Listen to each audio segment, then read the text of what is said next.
Terima kasih Anda masih di iNews Malam. Pemirsa, warga kecewa pemilihan umum kembali ditunda di beberapa daerah di ibu kota. Di Kelurahan Sunterjaya dan juga Pegangsaan 2 Jakarta Utara, pemilu kembali diundur hingga 24 Februari akibat kendala logistik.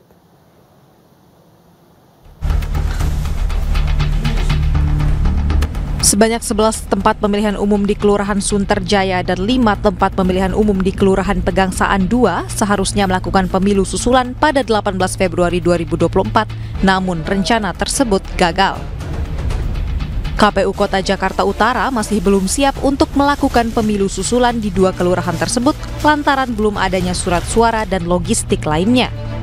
Awalnya kita sampaikan kepada masyarakat itu hari Minggu besok, tapi ternyata persiapan yang harus kita lakukan, surat suara yang harus kita siapkan itu tidak cukup waktunya untuk persiapan di hari Minggu. Maka itu kemudian kami ambil hari Sabtu agar masyarakat tetap bisa mengikuti proses pemilihan di Sunterjaya dan di Pegangsaan 2.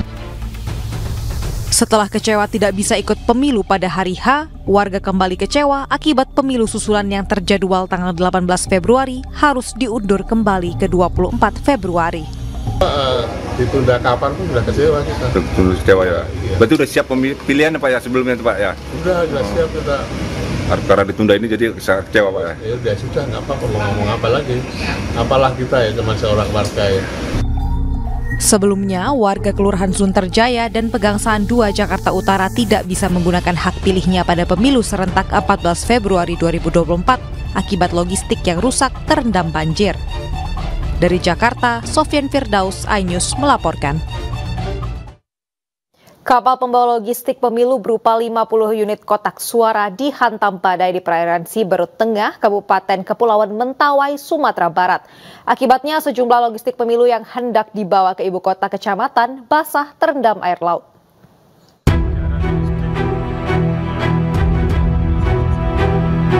Sebuah kapal kayu pembawa logistik pemilu berupa 50 unit kotak suara dihantam badai di perairan Siberut Tengah, Kabupaten Kepulauan Mentawai, Sumatera Barat.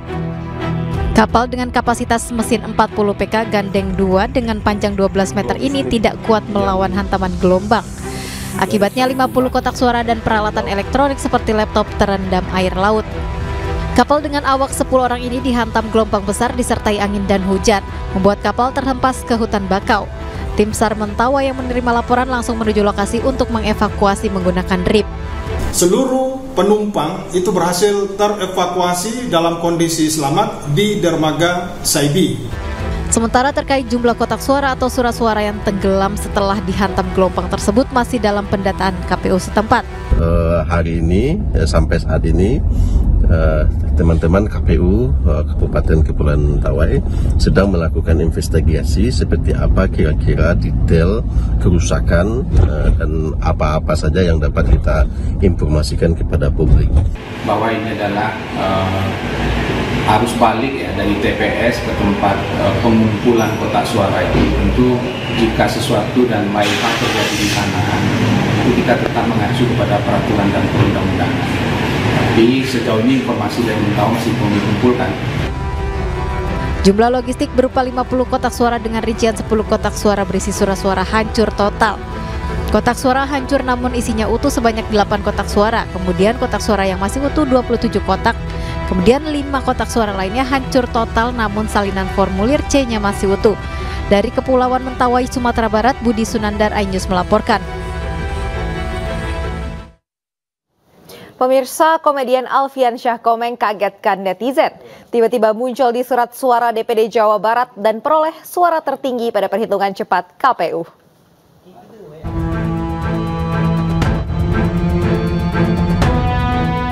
Komedian Alfian Syah Komeng atau lebih dikenal dengan Komeng membuat gempar Indonesia lantaran muncul dalam surat suara calon anggota DPD dari Jawa Barat pada pemilu 2024 dengan foto pose nyeleneh. Cukup banyak netizen yang kaget. Komeng ikut berkontestasi pada pemilu ini lantaran tidak ditemukan baliho dirinya di sudut-sudut jalan. Namun siapa sangka, Komeng ternyata mendapat suara terbesar dalam perhitungan KPU sementara. Berdasarkan hasil perhitungan suara sementara di situs KPU hingga Sabtu siang, Komeng mendapat 1,4 juta suara atau 12,26%. Angka tersebut jauh melebihi calon lain dalam surat suara DPD Jawa Barat. Netizen menganggap Komeng sebagai legend karena dianggap bisa menarik suara banyak tanpa melakukan kampanye besar-besaran serta menggunakan foto dengan pose nyeleneh pada surat suara. Tim Liputan iNews melaporkan. Berbagai kritikan muncul tentang jumlah hitungan suara melalui Sirekap KPU. Selain Sirekap, kritikan-kritikan lainnya juga muncul terkait pemilu 2024.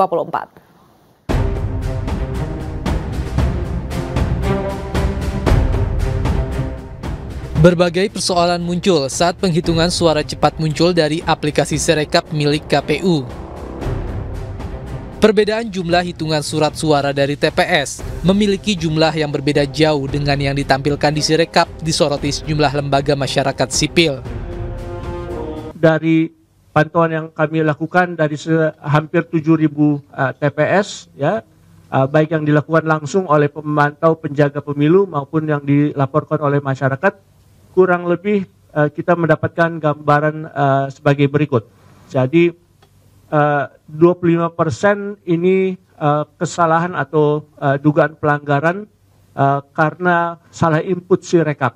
Ya, jadi berbeda dengan sebelumnya pada masa kampanye, laporan yang kami terima dan pemantauan yang kami lakukan itu dugaan pelanggaran sepertiganya karena disebabkan oleh ketidaknetralan aparat. Pada H-1 sampai hari ini, jenis pelanggaran atau jenis kesalahan yang terjadi paling besar di Sirekap. Kemudian juga ada masalah administrasi tata cara pelayanan penyelenggara pemilu, dalam hal ini KPPS di TPS pada hari H. Kemudian juga ada masalah netralitas sebesar 13%, ini netralitas dari para penyelenggara. Kemudian politik uang dalam bentuk bagi-bagi amplop, sembako dan lain-lainnya yang terjadi terutama H-1 sampai menjelang pencoblosan, ya istilah orang serangan fajar. Dan yang kelima terkait dengan DPT. Ya, jadi banyak yang melaporkan bahwa nama dia ada di dalam DPT tapi dia nggak mendapatkan surat panggilan, atau sebaliknya dia tidak terdaftar di DPT, atau bahkan anggota keluarganya bahkan yang sudah meninggal tapi masih terdaftar di DPT dan diberikan surat panggilan untuk mencoblos. Akan tetapi dalam konferensi pers yang membagikan temuan dugaan kecurangan dalam rangka jaga pemilu, Jaga Suara 2024 diingatkan bahwa persoalan serius di pemilu bukan hanya dari salah input data saja. Yaitu Bengkulu, Jambi, Jawa Barat, Jawa Timur, Kalimantan, Lampung, Maluku, Nusa Tenggara Barat, Sulawesi Selatan, Sulawesi Utara, dan Sumatera Utara. Terjadi kesalahan input di dalam Sirekap mereka. Ada dua pola yang menarik. Bukan tidak ada capres yang lain, tapi yang kami temukan satu, pola penggelembungan suara didominasi kepada paslon 02. Kalau di persentase terdapat penggelembungan 02 80%, 10% untuk 01 dan 10% 02. Simpulan kami 03. Simpulan kami ya bahwa ada sesuatu yang konstan terkait dengan penggelembungan untuk 02. Hingga saat ini, sejumlah lembaga pemantau pemilu masih menerima laporan masyarakat terkait kejanggalan-kejanggalan yang terjadi di lapangan.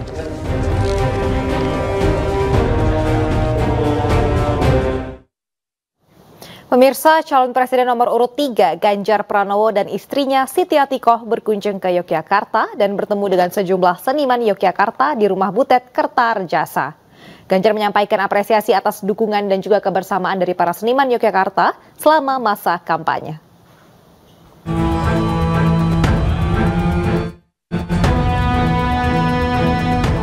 Calon Presiden nomor urut 3 Ganjar Pranowo dan istrinya Siti Atiko berkunjung ke Yogyakarta dan bertemu dengan sejumlah seniman di Yogyakarta di Rumah Butet Kertarajasa. Kunjungan Ganjar dan istrinya merupakan kunjungan santai menemui sejumlah seniman Yogyakarta yang selama ini membersamai Ganjar dalam masa kampanye Pilpres 2024. Kepada para seniman di Yogyakarta, Ganjar Pranowo menyampaikan apresiasi atas dukungan dan kebersamaan dalam mengawal demokrasi. Tidak hanya dalam masa kampanye Pilpres, namun masih terus berlangsung hingga saat ini. Ketika disinggung tentang kekalahan Ganjar di Jawa Tengah dan Bali, Ganjar mengaku belum melihat kekalahan karena belum ada rekap penghitungan suara.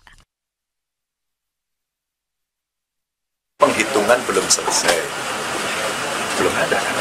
Aturan kita kan menunggu pengumuman KPU kira-kira 35 hari setelah penghitungan, berarti hitung-hitungannya kira-kira 30 hari. Kita tunggu saja.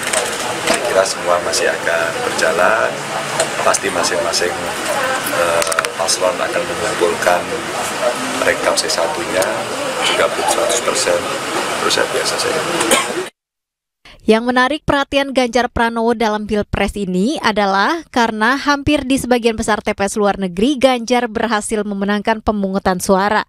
Hal senada juga disampaikan seniman Butet Kertarajasa, namun Butet melihat adanya keganjilan dalam Pilpres tahun ini. Saya itu berpedoman pada hasil coblosan kita di luar negeri. 2 kali Pak SBY, luar negeri menang, di dalam negeri menang. 2 kali Pak Jokowi, di luar negeri menang, di dalam negeri menang. Yang kali ini, di luar negeri, kita sudah melihat di medsos kan, hasil coblosan kita di luar negeri menang, Ganjar menang. Dalam negeri ada keganjilan, ada TPS kok jumlah pencoblosnya 500.000, 100.000. Kalau seperti itu dianggap tidak ganjil, pertanyaannya siapakah yang masih waras jiwanya? Untuk itu, Ganjar Pranowo mengajak para pendukungnya menunggu serta melihat dengan hati-hati dan tidak perlu marah menyikapi proses pemilu yang menampilkan banyak cerita di setiap titik. Dari Bantul, Yogyakarta, Trisna Purwoko, iNews melaporkan. Cawapres nomor urut 3 Mahfud MD menghadiri pengukuhan 3 guru besar Fakultas Kedokteran Universitas Indonesia. Dalam kesempatan ini, Mahfud MD menyinggung terkait dugaan kecurangan pada pemilu.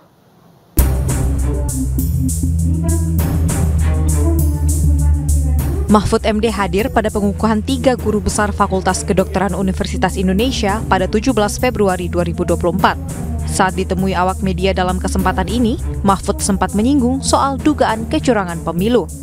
Mahfud menegaskan penggugat sengketa pemilihan umum di Mahkamah Konstitusi tidak selalu akan kalah. Hal tersebut berdasarkan pengalaman Mahfud yang juga pernah menjadi ketua MK. Jadi saya katakan bahwa setiap pemilu yang kalah itu selalu menuduh curang, itu sudah saya katakan di awal 2023. Tepatnya sebelum tahapan pemilu dimulai. Tapi jangan diartikan bahwa penggugat selalu kalah. Sebab memang sering terjadi kecurangan, terbukti itu secara sah dan meyakinkan. Ketika saya menjadi ketua MK, MK pernah memutus pembatalan hasil pemilu dalam bentuk perintah pemilihan ulang maupun pembatalan penuh. Mahfud menyinggung beberapa sengketa pemilu ketika dirinya menjadi MK. Mahfud menjelaskan saat itu MK menemukan bukti kecurangan pada proses pemilu.